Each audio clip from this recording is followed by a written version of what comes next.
The following is a Comfortably Zoned Radio Network production. Hi, everybody, and a very pleasant good evening to you wherever you may be. This is Comfortably Zoned Radio, and you're listening to Dodgers Baseball, a tale of two cities, from Brooklyn to Los Angeles. My name is Peter Trunk, and my co-hosts, as always, are Fred Wallen and Ronnie Rabinovitz. Fred, how you doing today? I don't know. I've been better. I think the humidity in Southern California is, I know, if you lived elsewhere, you're laughing right now, but believe me, we're not used to this kind of humidity, so it's pretty tough, but we'll survive. That's in the valley, right, Fred? Yeah, we're in the Conejo Valley, and it's very humid. I looked on the iPhone, it said it's like 31 centigrade. It's like 90 degrees, but it feels like 95, so the humidity's pretty bad. Wow. But I guess Manny Machado will be able to survive the humidity when he comes out here, huh? I sure hope so. Ronnie, how you doing, buddy? I'm doing great. Beautiful day. Yeah, I know you're excited. I know you're excited because of the Manny trade. A couple of things. Things I'm very excited about. Yeah. Oh, okay. Yeah. All right, tell us. Okay. Well, tomorrow's big birthday for Rachel, 96. Rachel Robinson, 96. God bless her. And the Machado trade, which I love. Sure. Yeah. Yeah. Even though they gave up five people, count them five. Not two, not three, not four. Five. Anyway, we'll get to that. A little. I don't want to start us off. I was thinking about Sandy Koufax this morning, and I looked some stuff up. And next Tuesday, June the 24th. I'm sorry, July the 24th. I got that all screwed up. I'm sorry. On June the 20th, I know it's July. Today is July the 18th. I'm not going out of my mind. I'm not losing it yet. But on June the 24th, 1955, 63 years ago, the start of a legendary career began when Sandy Koufax made his major league debut with the Brooklyn Dodgers. He had signed with the Bums for, guess how much money they signed him for in December prior? How much money do you think the Dodgers gave Koufax as a bonus? It wasn't a lot, was it? Cincinnati, I would guess $5,000 or $10,000. Okay, what would you say, Ronnie? I'd say $2,500. Okay, $14,000. Really? Yeah, $14,000 they gave him in December of '54. Yeah, and Koufax was added to the Dodgers. Back in those days, when you had a bonus baby, you had to keep him on your bench. You would you couldn't send him out.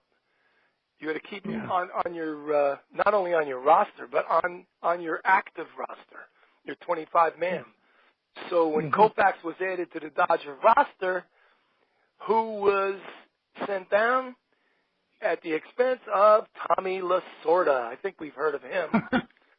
Yeah, I've heard of him. Yeah. He was optioned to AAA Montreal to make room for Sandy. And as for Koufax, his tenure with the team during the 1955 season was comprised primarily of relief appearances.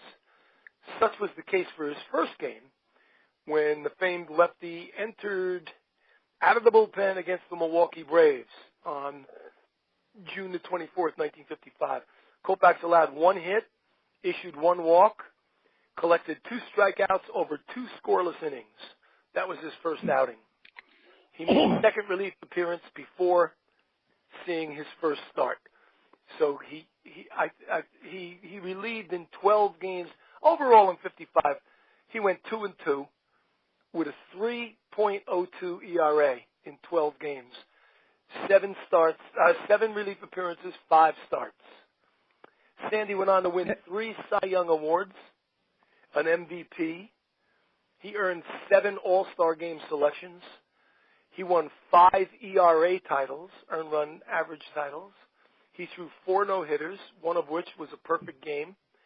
And he played on 4 World Series championship teams. He was the first 3-time Cy Young Award winner in 63, 65, and 66 in Major League history at the time. And, of course, he was the youngest player ever to be inducted into the Hall of Fame in 1972. I don't know if you know this, but if you look up Koufax's record, one of the things, there are many things stick out, but one of the things that sticks out was his final season in the major leagues. His final season in the major leagues was 1966. What do you think his one-loss record was? How many games do you think he won in his final year? Oh, my God. 26 or 27. 26, exactly. Yeah. Now, that boggles the mind if you think about it. Now, normally, even great pitchers, as they're coming towards the end of their careers, you know, they'll see they won 11, they won 10, they won 8, they won 4, whatever. He won 26 games. How many complete games? Oh, a whole bunch. I didn't look that up. Yeah. But let me tell you something. We all three of us have pretty good memories when it comes to Koufax and complete games. He completed a lot of games. A lot of games. And just because he won 26 or another year he won 22 or 23 or 21 or 20 doesn't mean he didn't have more complete games than wins. A lot of times, guys like Koufax would lose 1-0, 2-1 in a full 9-inning game or a 10-inning game or even an 11 or 12 or 13-inning game, and he would pitch the entire game. So, he had many complete games.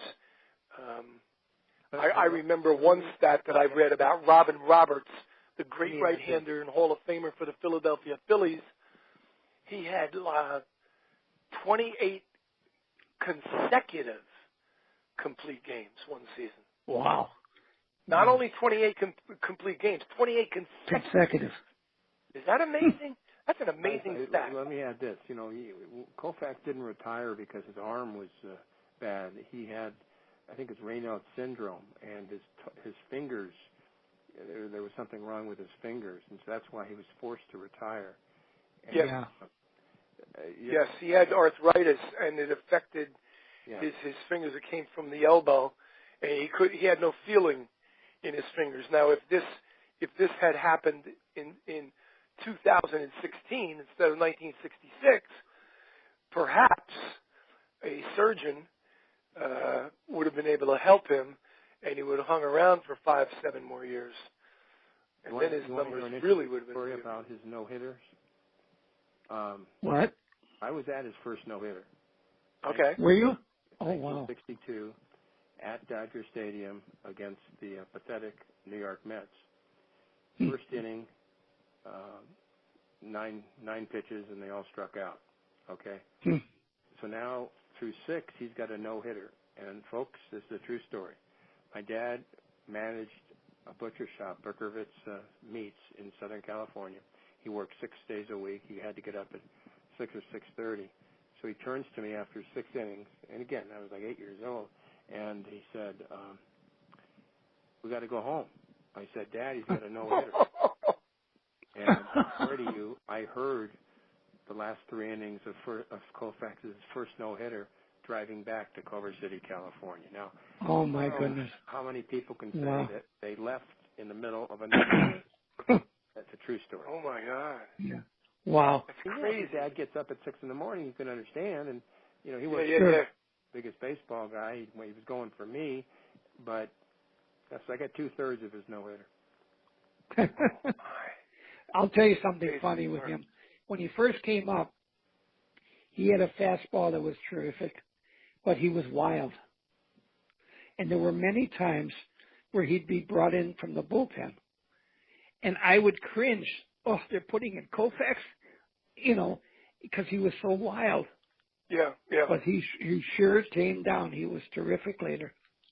Yeah, sure. I think Norm better than terrific. Norm Sherry. Norm Sherry. You know what? You took the words right out of my mouth, Ronnie. Go ahead with that thought. Norm Sherry. Norm Sherry was the one that helped him and took him under his wing. Norm was the catcher. Larry was the pitcher, Larry Sherry. Yep. 2 Jewish guys from with the Brooklyn Dodgers, and Norm Sherry was terrific. Los Angeles Dodgers. Yeah, Los Angeles. I'm sorry, with Los Angeles. Time, right. But he came up. As I understand the story, they were on a bus trip in spring training, and they were going to play somebody out of Vero Beach. I don't know who they were going to play, but they were on a bus trip, and Koufax was sitting in a seat, and Norm Sherry plopped down beside him and said, "Listen, I just heard you're going to start today's game, and I'm going to catch." He said, I want you to try an experiment for me. And Sandy said, "What experiment?" He said, "Instead of throwing with all you got, I want you to dial it back and throw about 85 or 90% of your total strength, and let's see what happens." And he convinced Koufax to do that. He probably wouldn't have been able to convince him if it was a regular season game. But since it was a spring training game, Koufax bought into it and tried it, and he had a really great outing where he pinpointed his pitches, and they couldn't touch him. And that's crazy story. And you know, as a baseball nut and Dodger fan to the nth degree, I still remember that Norm Sherry's number was 34 and Larry Sherry's number was 51. And what Larry Sherry did in the 1959 World Series was amazing. He won 2 games and saved the 2 other games. The Dodgers won 4 games, of course, because they won the World Championship in 1959. But that's a great story. That's a great story. Ronnie, I think you have something to tell us about Mrs. Jackie Robinson, Rachel Robinson. Can you tell us about that? Right. Tomorrow's a very special day. July 19th will be Rachel Robinson's 96th birthday. And some of you know who Rachel Robinson is. She is and was Jackie's wife and widow. But I want to give you a little bit of history of what a magnificent lady this is. She was born in Los Angeles and attended the UCLA, where she met Jack in 1941. She graduated in June 1st, 1945 with a bachelor's degree in nursing. Rachel and Jackie married on February 10th of 46, the year before he broke into the big leagues. After Jackie's retirement from baseball following the 56 season, Rachel further pursued her nursing career, obtaining a master's degree in psychiatric nursing from New York University. She worked as a researcher and clinician at the Albert Einstein College of Medicine's Department of School and Community Psychiatry, a position she held for 5 years. She then became the assistant professor at Yale University School of Nursing, and later the director of nursing at the Connecticut Mental Health Center. In 1972, she incorporated the Jackie Robinson Development Corporation, a real estate development company specializing in low and moderate income housing, and served as president for 10 years. After Jackie passed away in 1972, she founded the Jackie Robinson Foundation, a not-for-profit organization providing educational and leadership opportunities for minority students. The foundation has provided support for at least 1,500 minority students and has maintained a 98% graduation rate amongst scholars. It's amazing. In 1996, she co-authored Jackie Robinson's Intimate Portrait with Lee Daniels. And in 2007, she was awarded the Commissioner's Historic Achievement Award by Commissioner Bud Selig. In 2009, she received the UCLA Medal from Chancellor Gene Block for her lifetime achievements. The UCLA Medal is the university's highest honor and was created to honor those individuals who have made extraordinary and distinguished contributions to their professions, to higher education, to our society, and to the people of UCLA. In addition to earning 12 honorary doctorates, Robinson awarded the Candace Award for Distinguished Service from the National Coalition of 100 Black Women, the Equitable Life Black Achievements Award, and the Associated Black Charities Black History Market Award. In 2017, Rachel received the Buck O'Neill Lifetime Achievement Award from the Baseball Hall of Fame. With this award, Rachel and Jackie became the first married couple to reside alongside each other in the Major League Hall of Fame.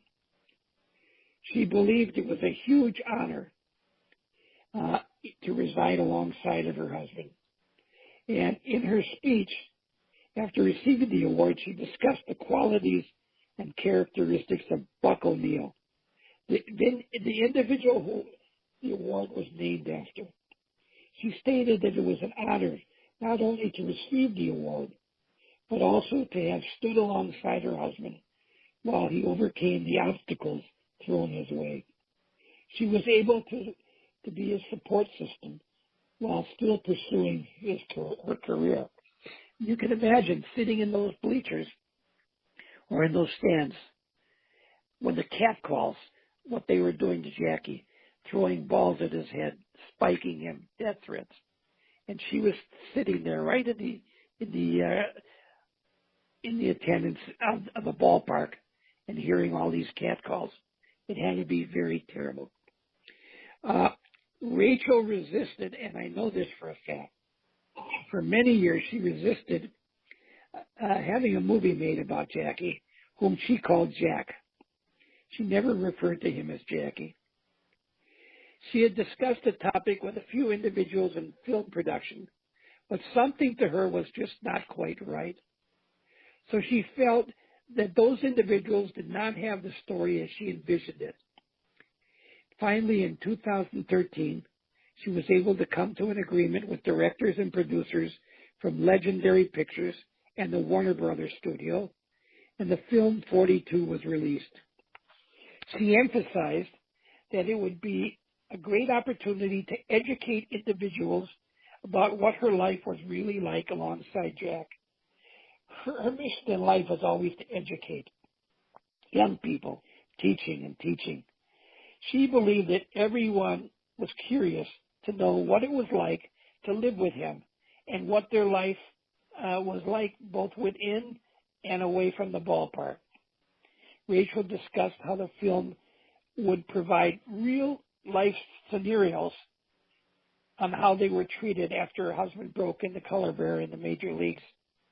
She believed it would allow individuals to visualize what her life was really like and how she had to face and deal with all the challenges that confronted her husband.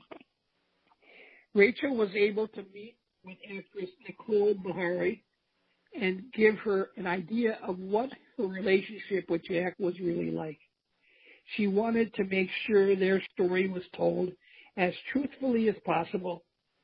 Rachel wanted the audience to feel and experience the issues just as she and her husband had experienced the issues. Their marriage was a wonderful, wonderful marriage. It was a true love story. They were so close. There was such a great love for each other. As a matter of fact, on October 24th, 1972, as Jack was walking naked into the kitchen, he reached for Rachel, hugged her and said, "I love you," and fell to the floor and died instantly. So his last words, his last breath was, "I love you, Ray." A magnificent woman, she truly is, and she's going to be honored this year on the 96th birthday. There are so many people that are working very hard on this birthday and trying to, in her lifetime, to honor her. And that's what they're doing. There's a group of people from USC that are working very hard to honor her, and they're also working hard to convince Congress to make April 15th a national holiday, just like Martin Luther King Day, in honor of Jackie, which would be fabulous. So that's my story with Rachel. She's a magnificent lady. I love her dearly. I've known her for many, many years. And it's amazing. God bless her, 96 years old. I have to ask you. Yes. Thank you. I have to ask you, Ronnie, it's such a cute, in my estimation, it's such a cute story, and it's not very long. The cute story about the first time Rachel met you and realized who you were. Could you tell us that story? Sure. I was in Minneapolis. It was the 50th anniversary of Jackie breaking the color line in baseball. And it was, there was a press conference. She was going around to several ballparks honoring her husband's 50th anniversary. And with her Jackie Robinson Foundation, the Twins were presenting her a check for $50,000 in his memory for the foundation. There was a press conference at the Metrodome. At the time, the Twins were at the Metrodome, and I was invited to be there. So I'm sitting in the crowd with a bunch of reporters. I'm in the second row, and I'm grinning from ear to ear, and she's looking at me like, what's that reporter grinning about? And then afterwards, I went up to her, and I said, and I'd never met her before, Rachel, I'm Ronnie Rabinovitz. And just like that, she hugged and kissed me. She says, oh, my God, Jack loved you so much. And I brought her all the letters and pictures to show. She was so thrilled. And that night, she threw out the first pitch. There was a big picture of Jackie that was unveiled on the outfield wall. And then I sat in one of the suites with her for about 5 innings, and we talked about our families, my kids and her kids and everything else. So it was magnificent. She's a terrific lady, of distinguished. That's a great story. I always like that story because I know the background. I know the background very, very well. That you and Jackie were sending letters to each other throughout the years, back and forth and back and forth and back and forth. She must have, at one time or another, or maybe more than one time or another, said to Jackie, "Who the hell are you writing to?" And he said, "Oh, there's this kid, Ronnie Rabinovitz. He lives in Sheboygan, Wisconsin, and blah, blah, blah." And then years and years and years and years later, you go up to her, and she looks at you and she says, "You're Ronnie Rabinovitz?" To me, that's hilarious. That is priceless. Jack priceless. Loved you so much. That's priceless. So that's a great story. Thanks. Thank you. I appreciate you telling it again. Yeah. Well, let's bring Freddie in here. Fred Wallen, let's talk a little bit. I heard that Dodgers made a trade. You want to tell us about it? Yeah, but first of all, let me state this. I would hope that the Dodgers this season, I think they have before, can honor her. It's going to be a winning season, so I don't know if she wants to throw out the first pitch, but I do think based on, and Ronnie obviously knows her better than the average fan, but I think the average fan deserves to see the woman who helped make Jackie Robinson what he was. So I'd hope the Dodgers sometimes this season would have some kind of a night for her. And wouldn't that be nice? Yeah. Of course, would be blacked out in Southern California for 60% of it. But it would be nice. Yeah. But yeah, there was a slight trade, probably an unimportant one. This morning, they said the trade was a fait accompli. It was done. And then they said, I'm talking Manny Machado to the Dodgers for 4 or 5 youngsters and in the minors. And then they said it wasn't done because some medical problems occurred with one of the players. And then later, just about an hour ago, they said the deal was completed. So what happened is Dodgers gave up 5 guys, including some pretty talented youngsters in their farm system, for 2 months of Manny Machado, unless they spend $400 million at the end of this season and resign him. Otherwise, they're renting him, and if any of these 5 guys turns out to be the next superstar, it was a mistake. We talked about this last week, and I'll stand on this. The shortstop is not their biggest problem. Taylor's okay. Hernandez is okay. I'm not saying they're Machado, but what I'm saying is their biggest problem is the relief corps. And if you're just going to borrow, you're just going to rent somebody and give up 5 guys, one of them, Inez, their fourth pick, and I think the top 20 or 30 in baseball based on the ratings. If he turns out to be a superstar, or any of the others do, they've blown this. And the problem is the Dodgers don't want to go over the salary cap, the luxury cap, so it's questionable if they'll spend the $400 million or whatever it would cost them to re-sign Manny after the season to a long-term contract. But I mean, for the rest of this season, it's going to be fun.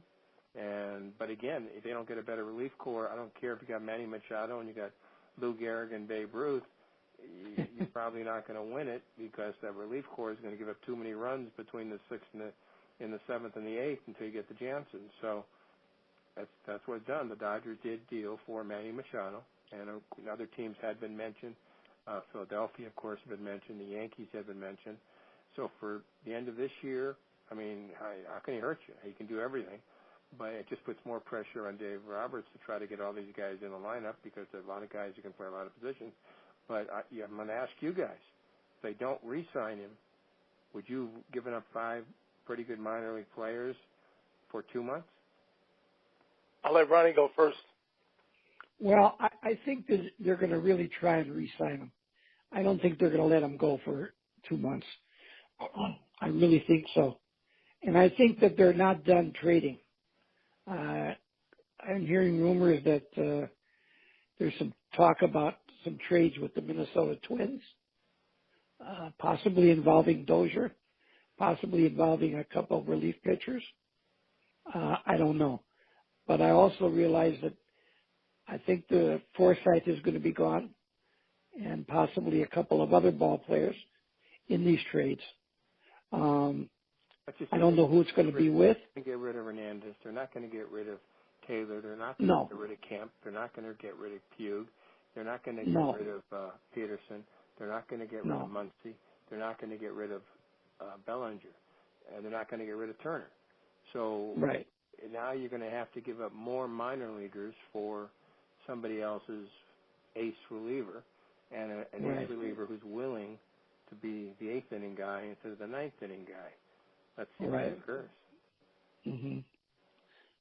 What do you think, Peter? Well, my comment is this, that I heard Fred, while Fred was talking about the trade, he talked about that so-called tax cap, the $197 million. The Dodgers are under it by $15 million, and they owe Manny Machado for the rest of the season $6.2 million. So they're still underneath the cap. And they don't care if they blow way past the cap next winter because they've already reset their fine. In other words, if they went above the cap this year, they would pay a 50% fine. And if they blow past it after December 31st, they pay a 20% fine. Now, you know they're going to blow past it. Whether they want to spend $400 million on Manny Machado to re-sign him is debatable, not only from the Dodgers' standpoint, but from Machado's standpoint, and I'll tell you why. Machado wants to be a shortstop. The Dodgers are not going to re-sign Machado for the long run and keep him at shortstop and move somebody else. I don't think they are anyway. And the second thing is that Machado is a big Yankee fan, and he wants to be a Yankee. And I think the Dodgers, if I heard rumors of that, I'm positive the Dodgers have. And I don't think the Dodgers are going to try to re-sign him. I really don't for the long run. I don't. And don't be so sure that Chris Taylor isn't going to be traded. Don't be so sure, because there's going to come down the pike. And Ronnie, I agree 100%. You said they're going to make more moves before the end of the trading deadline. They're definitely going to make more moves, and they're going to be heavy moves. They're going to be big moves. Not as big as Machado, but then again, what else? What is? But there might be a 3-team move, a 3-team trade. I wouldn't be totally surprised to see Taylor in one of those trades. And don't make me bite my tongue off. I wouldn't be surprised to see Kemp in one of them. It's all about the money. Really? It's all about the money, and they're definitely going to jettison Forsythe. He's gone, and somehow, some way, they're going to get rid of Baez. Let me just interrupt you. Surely. I don't disagree with you about Forsythe, but I think right now in the clubhouse, it's a good clubhouse. It's a clubhouse where people seem to get along with everybody. Yes. I don't see them moving Taylor or Hernandez or Puig or Kemp or Peterson or anybody because they're all playing well. I just don't see that happening. And they trade for Machado, and then he gets hurt.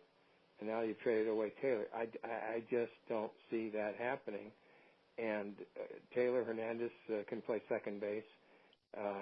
Turner's not 100%, so Taylor, Hernandez can play third base, and Machado can get his wish and play shortstop. But I don't see them trading Taylor. And what they need, also from Baltimore, if they could get him, would be like a Zach Britton or somebody like that, who's willing, at least for the end of for the last 2 months, to be the eighth inning guy. Because we talked about this last time. Athletes are very competitive.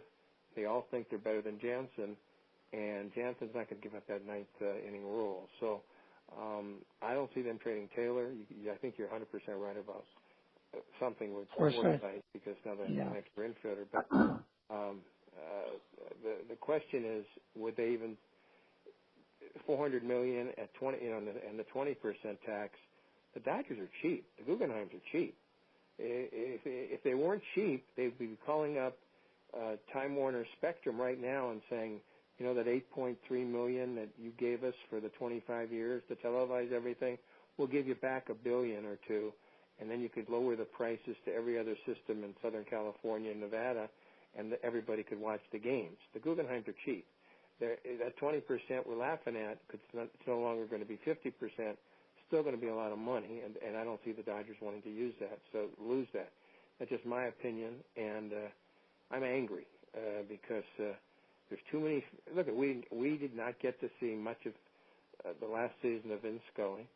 If Koufax was retiring last year, most of us wouldn't have gotten to see most of his final starts. The public be damned, and they're going to do things their way, and you got Rob Manfred saying, I'm putting my hands in the air, I can't do anything. And that's the so-called commissioner of baseball. Give me a break. Interesting. If they keep Machado, what would they do with Seager? I hope they resign him.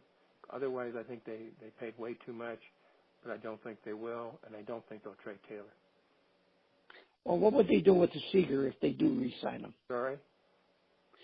If they do re-sign Machado, what would they do with Seager? Seager's a shortstop next year, so. Well, so is Machado. Happy moving to third. The eldest, of course, is Turner of the guys, but he's a guy, and he's really well liked in the clubhouse, and that matters a whole lot. And so, somebody called me yesterday. They're going to do a movie on the 1988 Gibson home run day. And, of course, I did the pre- and the post-game show that night, and they asked me if I had any tapes. But the story goes, it's a true story, that 88 team was not very talented versus some other, like that team is not as talented as this year's team. That team was not as talented as the Reds. That team was not as talented as the A's. That team was not as talented as the Mets. My point is this team is very talented, and it's a good clubhouse. And Roberts has them doing the right thing. They were 10 games under 500. Now they're 10 games over. So they're 37-17 in the last 60 days. That's not bad. So that's not bad at all. Anything to destroy it. So I don't think they're trading Taylor. Forsythe hasn't helped them, so maybe I think you're 100% right. I think he's gone, but I wouldn't trade Taylor. And Seager will be back next year. I don't know what he's thinking right now, but again, money is so important to the Guggenheims. I don't think they'll resign Manny after this year if they win the World Series or if they don't win the World Series. If they don't get a reliever, they're not going to win the World Series. I was very surprised personally that Britton wasn't a part of the deal. I thought Zach Britton would definitely come over to the Dodgers along with Machado in that deal, especially when I saw that there were 5 guys going the other way.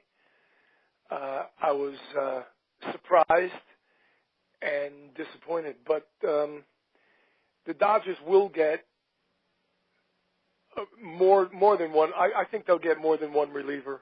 They'll get a starter and a reliever, or a starter and 2 relievers. The talk before Machado and before Seager hurt his arm, in spring training, I was talking to Ronnie, and I said to Ronnie, you know, if you look at the box scores from spring training, Seager hasn't played the field. He DHs every game. Right. There's something wrong with him. And Ronnie goes, you know something? You might be right. Yeah, he's always a DH. He's never a shortstop. He's DHing all the time. Sure enough, his arm is shot and he misses the whole season. There was talk before that Seager was a third baseman because of his size. He's bigger than his brother Kyle, who's also a third baseman. But Seager's size, they said years from now, a couple years from now, whatever, he's going to be a third baseman. So if they re-sign Machado and they can talk Seager into playing third base, perhaps, I'm just dreaming around here, they'll move Turner to second. Now, I know Turner's knees are not the greatest for making pivots on a double play at second base, so that's probably a bad idea. But I don't see the Dodgers hungry to re-sign Machado. Whether they win the World Series, lose the World Series, don't make the World Series, I don't see them going after him with any vigor. That's just me. I don't know. I just have a gut feeling that Machado is not their man. I think you're right. It would be a shame, though, to give up 5 prospects. Yeah, but you know something, Ronnie? 5 prospects. The only real prospect out of the 5 is the outfielder. You Diaz. The other guys, being Kremer, Zach Pop, Ryland Bannon, and Breivik Valera, those guys are like, you know, come on. Right. They're like lottery tickets or scratch-off tickets. You scratch the ticket off and you go, holy shit, I won $20,000. That's not going to happen. Usually you scratch the ticket off and you didn't win anything, or you won $2 to buy another ticket. They hung on to Lux and another one of their good minor leaguers. I know Lux is not gone. No. Because he's in the Diaz, Kremer, Pop, Bannon, and Valera. I just named the 5 guys that went. Yeah, right. And Diaz is the only guy that they figure is going to be a big star. You know, and they said Verdugo was going to be like the second coming of Carl Yastrzemski. Well, let me tell you something. From what I've seen in a very small sample, very, very small sample, he looks like a bum, Verdugo. He doesn't look like anything to me. In fact, he wasn't even in a trade. He wasn't even hustling. He could be. He could be in a trade. Could be. Yeah, he could be. He could be. Now, I'm not saying that I hope I didn't come off as saying that I was hoping that Chris Taylor was part of a trade, because I'm not. I'm not hoping that at all. I'm just saying, if you want to get somebody really good, you're going to have to put some major league ball player. You know, you're not renting the next guy. The next guy is going to be a regular trade. You're going to look for a controllable guy. You're going to have to give something up. You can't just make a phone call and say, okay, give us a controllable pitcher, a really good pitcher that's controllable, and we'll give you a box of popcorn. You're going to have to give them something. And they ain't going to buy Forsythe and Baez.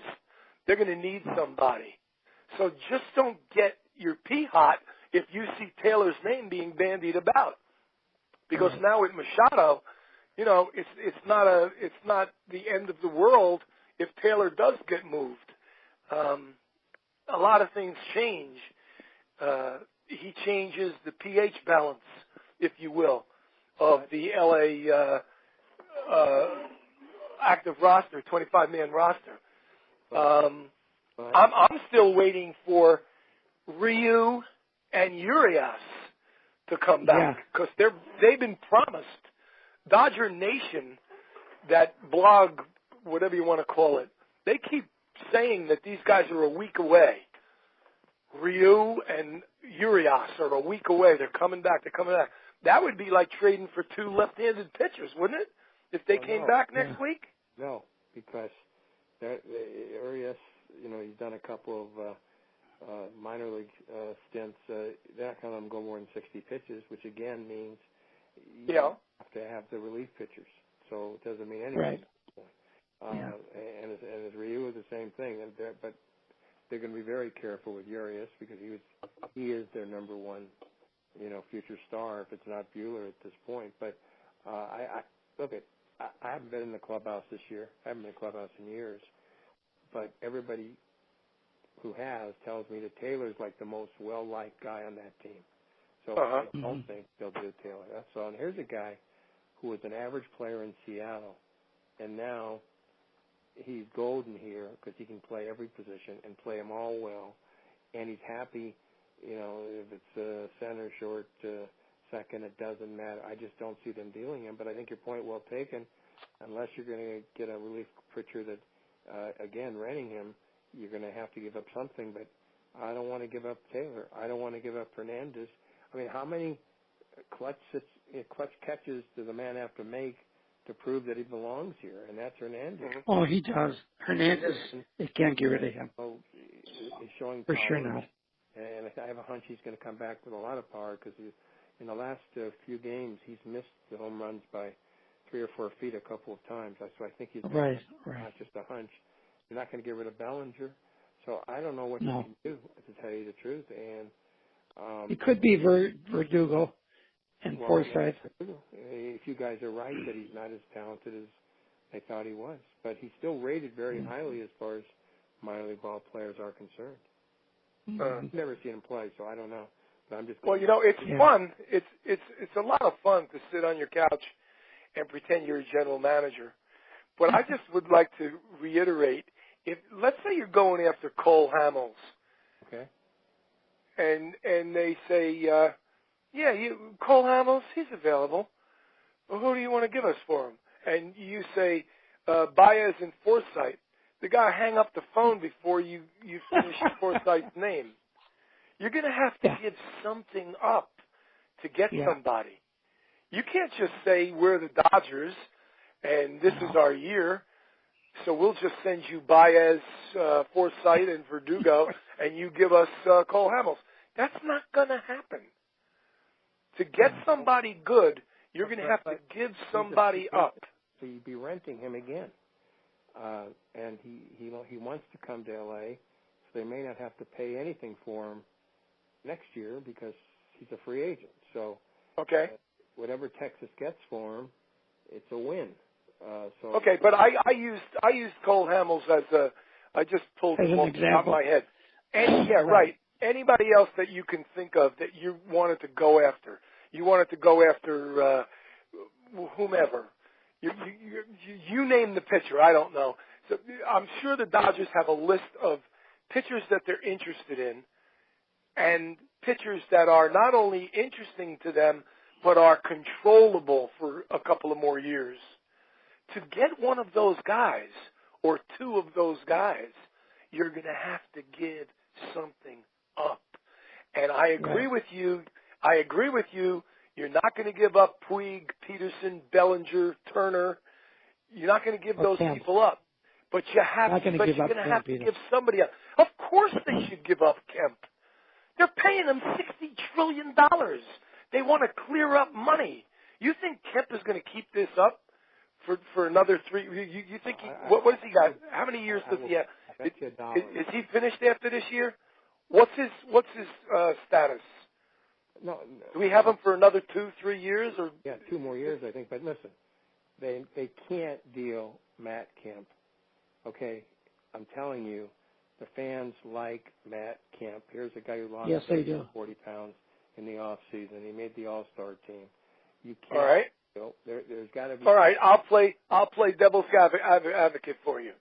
Okay. First of all, I think they can deal Matt Kemp because he's not hitting 222 with 6 home runs.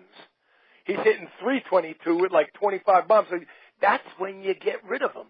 He's not going to keep that up. But be that as it may, let's go backwards a little bit more. You're looking for a couple of relief pitchers that are controllable, that you don't want to rent. You want controllable couple of relief pitchers, at least one that's controllable, and a starter that's controllable. Who do you give up? I don't do it. I mean, if they don't want to take a minor leaguers, I'm not making the deal. And as you said, it's got to be players that have a couple more years, so you're just not renting them. I just won't do that. You're not going to get a Britain without giving up some of your star players. Right now, they're 37-17 in the last 2 months. You're not going to do anything to destroy that attitude that they have. I'm sorry. You can't do that. And so I think Dave Roberts has got to, he's working some kind of magic here, keeping people happy because they all deserve to play. And remember, Puig has not played for like 2 weeks, so it's an extra guy that has to get some at-bats. And, he was coming on better in the last month. By the way, Ross Stripling, let me ask you guys a question.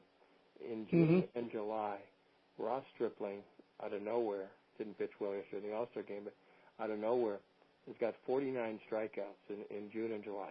How many walks do you think he's got? Not many. How many? How many do you think? I have no idea. I'll take a guess. 2. And Ronnie, what do you think? I'd say about 5. I'll say you're both right. 3. What are the 3? What are the odds of a guy having 49 strikeouts and 3 walks? The only time I heard that was like 2 years ago when Kershaw had 55 strikeouts with 1 walk. Yeah. At some point in May or something. 55 Ks, 1 walk. But then again, Kershaw is a different kind of an animal. He's great. Very interesting. Hey, it is interesting. Isn't it interesting? I want to get this one point in. Sure. You mentioned, Ronnie, Rachel Robinson, UCLA, and Jackie, of course, UCLA. What are the odds of Jackie Robinson being the first African-American in the Major League Baseball world, and Kenny Washington, also from UCLA, being the first since the 1920s in the National Football League? I would have to say that's a pretty good, situation if you're UCLA trying to sell African-American kids on going to your school. Your school put the first African-American football player and the first African-American baseball player. I'm proud of that. I started UCLA, but I didn't graduate there, but my mom graduated from UCLA. But I got to say, the odds of that are pretty good. I mean, are pretty bad. One school doing that, and I think that's pretty spectacular, to tell you the truth. Right. I agree. Fascinating. That's totally fascinating. I love it. Very fascinating. I love it. Yeah. Is Kenny Washington still alive? No, he died right after Jackie. Okay. Oh, did he? Also in the early 70s. Mm-hmm. Well, Jackie was a lot younger than that. He was 53, I think. Yeah. Oh, you mean 70s in the year he died? Okay. Yeah. Okay.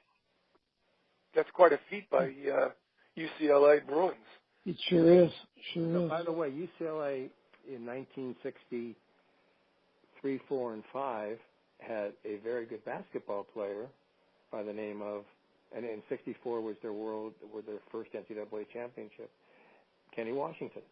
He was their sixth guy in 64, and he started it sometimes in 65 when they win their second championship. Name again, Kenny Washington. And I don't know what that means, but people, and he's still alive, and he was quite a talented basketball player. Is that the John Wooden era? Oh, yeah. 64 was their first NCAA championship. Between 64. When did Walton play on that team? Between 64 and 75, folks. It's actually 12 championship years. They won 10 of the 12.